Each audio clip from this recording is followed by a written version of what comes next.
সরকারকে কঠিন ভাষায় কথা বললে তো কালকে আবার বাসায় হামলা করবে।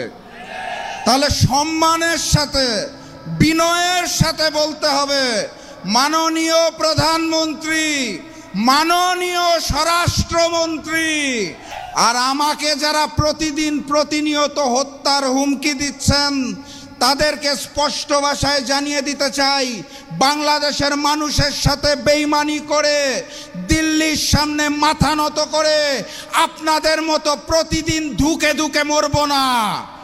আল্লাহ নির্ধারিত সময়ে মৃত্যুবরণ করব, তার আগে পর্যন্ত ইনসাফের জন্য লড়ব ইনশাআল্লাহ।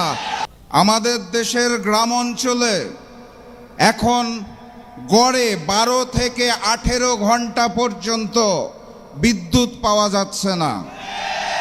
দ্রব্যমূল্যের ঊর্ধ্বগতিতে সাধারণ মানুষের দিন খুব কষ্টে কাটছে। তেলের জন্য যেই লাইন প্রতিদিন দেখতে পাই, মানুষ অত্যন্ত কষ্টে জীবনযাপন করছেন। সেই সময়ে সরকার আমাদেরকে বলতে চায় জ্বালানির পর্যাপ্ত মজুদ রয়েছে। সরকারকে কঠিন ভাষায় কথা বললে তো কালকে আবার বাসায় হামলা করবে।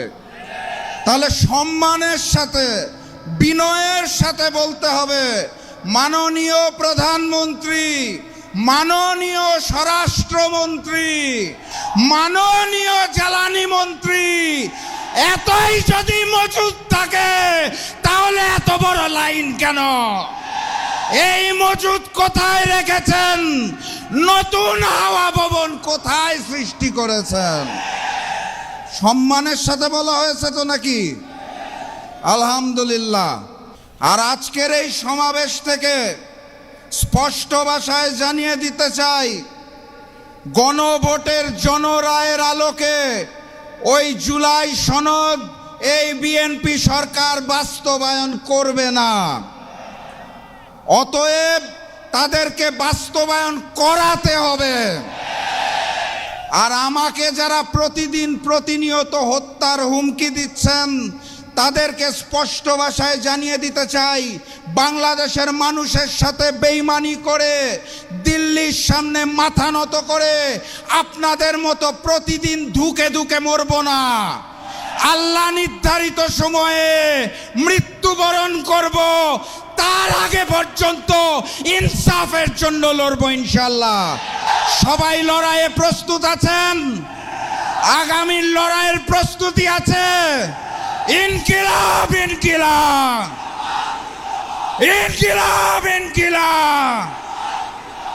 দেখা হবে বিজয়ে। বিজয়ের পথে যাত্রা শুরু জীবন অথবা মৃত্যু। আসসালামু আলাইকুম।